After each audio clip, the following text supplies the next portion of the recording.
There comes a moment in every human life when the noise becomes too loud to ignore. Not the noise outside, but the noise inside. The questions, the fears, the thoughts that chase each other endlessly, the running commentary that never stops.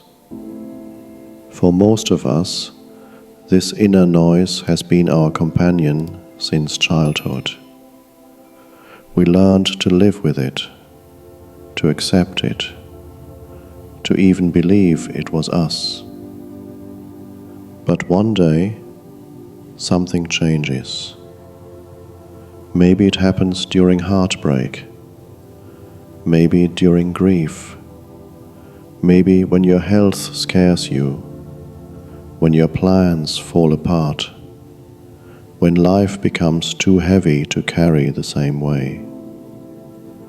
Or maybe it happens quietly, in the middle of an ordinary day, when you suddenly feel a strange and unexpected stillness, as if something inside you just sighed and stopped pretending.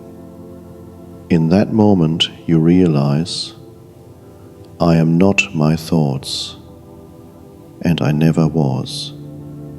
This simple recognition is the beginning of spiritual awakening.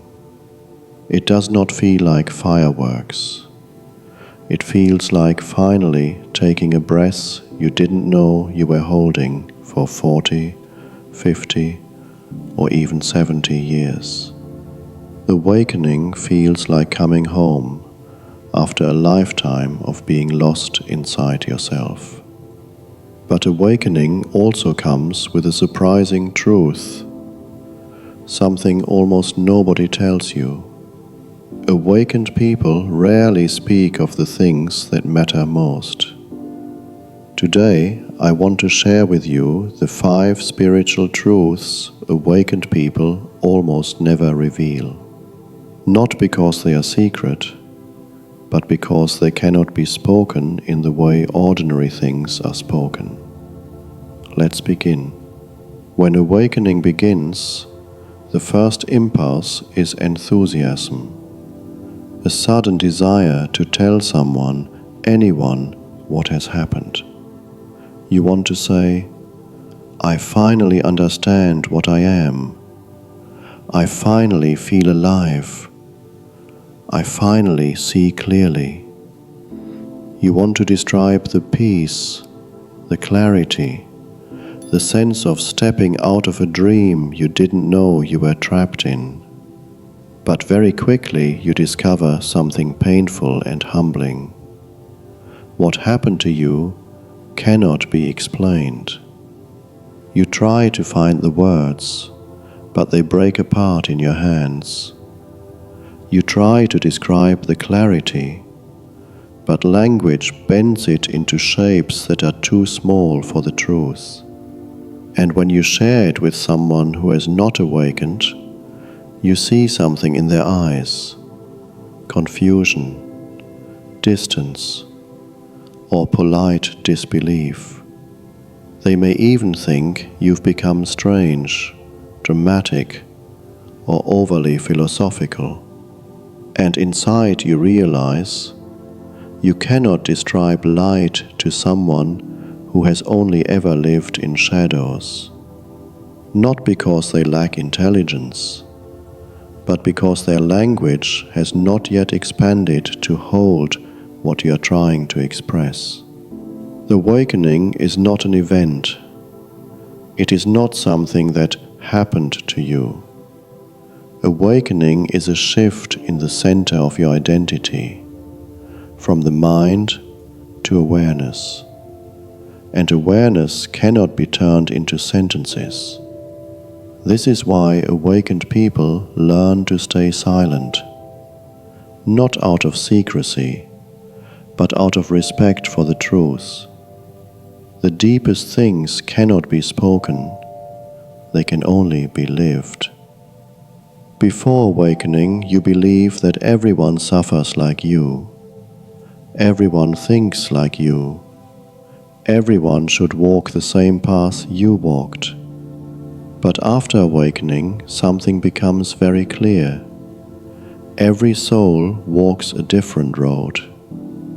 Some people grow through silence. Some grow through heartbreak. Some grow through surrender.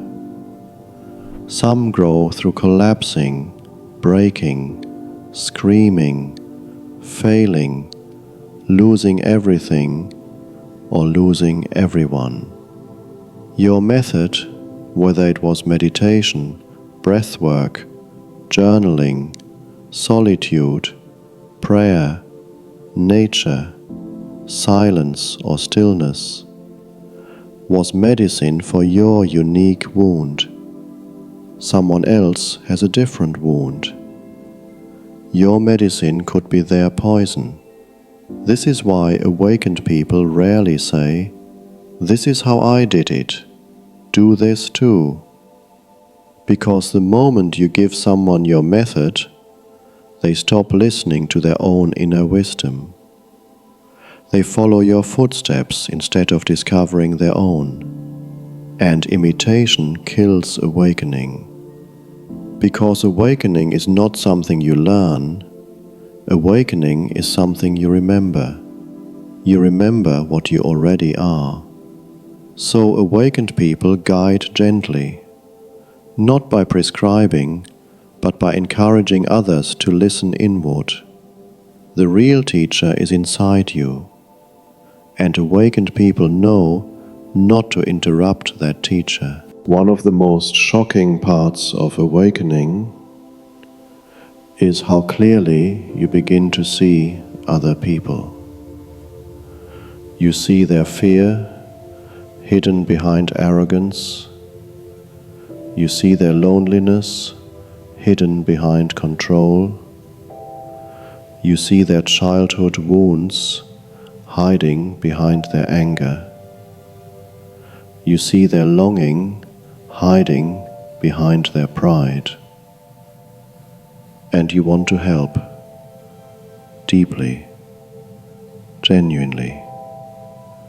You want to say, "You don't have to pretend anymore. I see the real you." But awakened people learn a difficult truth. If someone is not ready to be seen, your clarity will feel like an attack.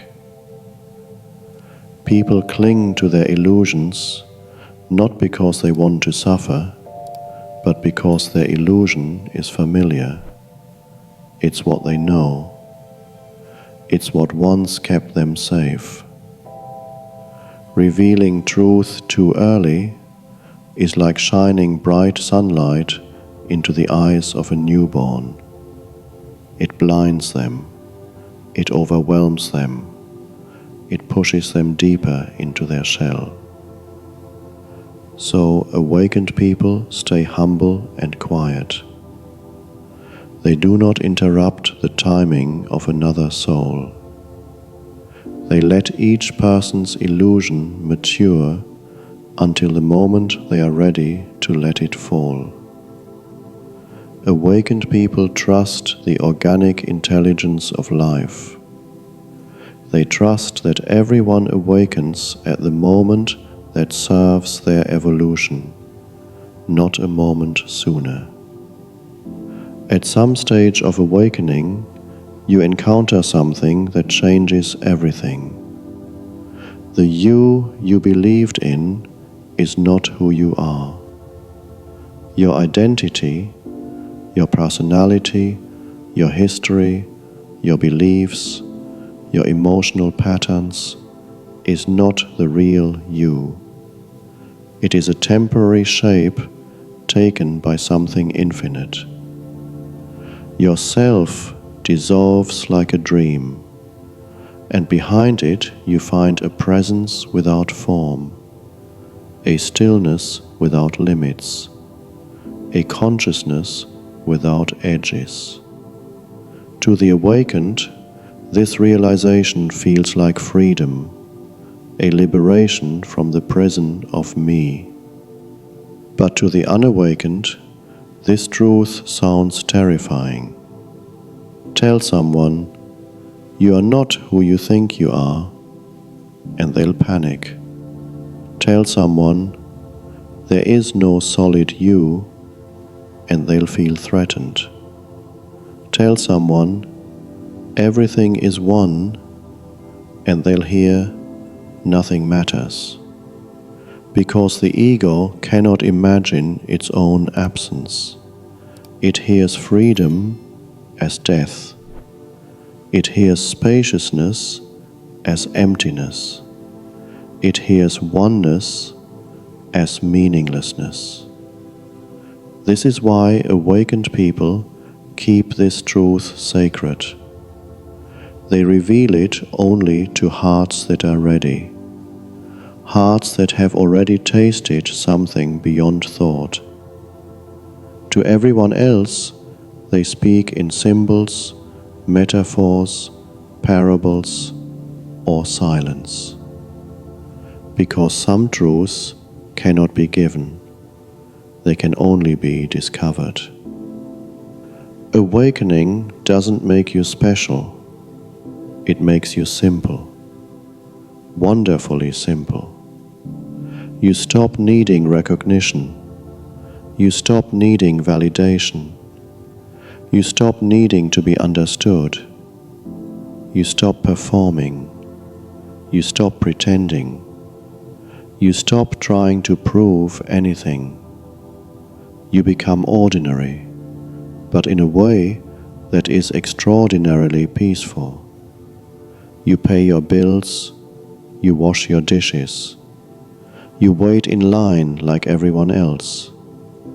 But inside you, there is a calm that nothing can touch. You stop trying to convince people of anything spiritual. You stop debating. You stop defending your experience. You stop wanting to talk about awakening. Because the awakened understand the need to speak about awakening was the last illusion. The ego wants to teach. The ego wants to impress. The ego wants to sound enlightened. But awakening dissolves all that. Real freedom is humble. Real awakening is quiet. Real truth walks barefoot through ordinary life. Awakened people don't announce the light, they embody it. They teach through presence, not words. Through compassion, not philosophy. Through simplicity, not performance. Their life becomes the message. Their being becomes the teaching. And their silence speaks louder than any sermon. Awakening is not something you talk about. It is something you become. If you are here listening to this, and something inside you feels strangely familiar, if something inside you feels like a remembering, like a quiet echo of the truth, then maybe you already know. You are not the awakener. You are the awakening itself. Life recognizing itself through the shape of a human being.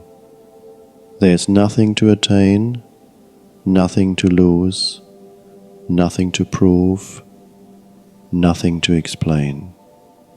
Only this moment, alive, present, spacious, revealing itself through you. Most people live carrying an invisible weight, the weight of expectations, the weight of memories, the weight of who they believe they must be.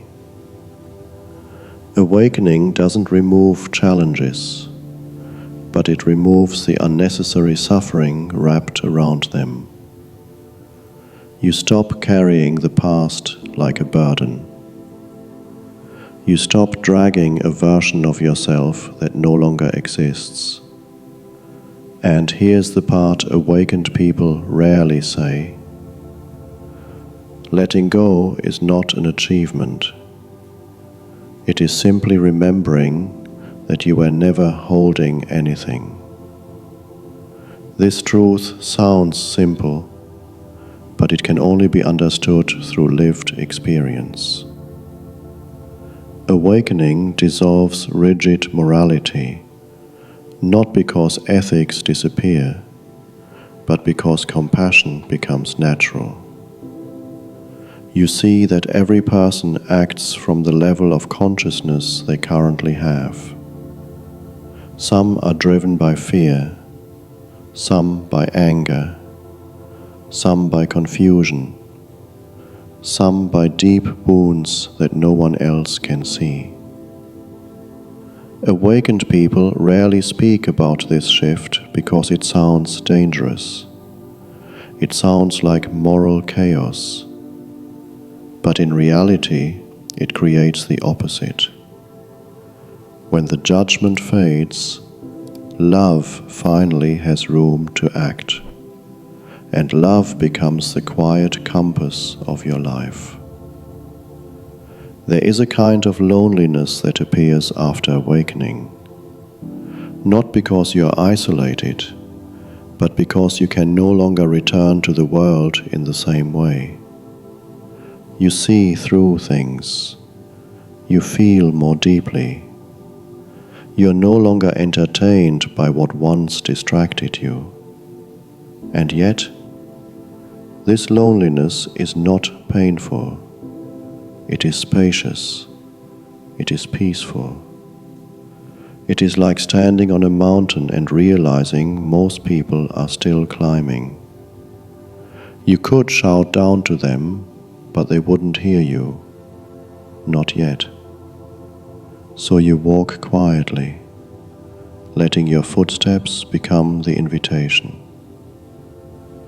Awakened people rarely speak of this loneliness because it is actually a form of inner fullness, a quiet intimacy with existence itself. Another secret rarely shared: time no longer feels the same. Before awakening, time is a pressure, rushing you forward, reminding you of what you haven't done, what you might lose, what you must protect. After awakening, time becomes softer, more fluid, less like a ruler, more like a river. You stop living for the next moment. You stop chasing the future. You stop fearing the end. You begin to feel something extraordinary. The present moment is not a tiny point between past and future. It is an entire dimension, alive and overflowing. And once you taste that depth, you no longer fear the passing of days, because every day becomes complete in itself.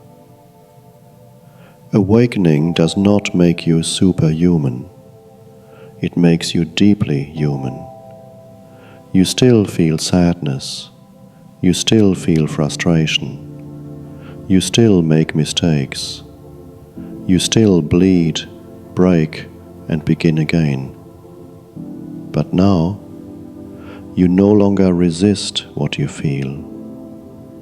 You let sadness move through you without drowning in it. You let fear arise without obeying it. You let joy flow without clinging to it. You become a clear sky in which all emotions appear and disappear naturally. Awakened people rarely speak of this because many expect enlightenment to be perfection. But the truth is far more beautiful. Awakening does not remove your humanity. It removes your resistance to being human. And in that acceptance, you find a softness that the unawakened world does not yet understand.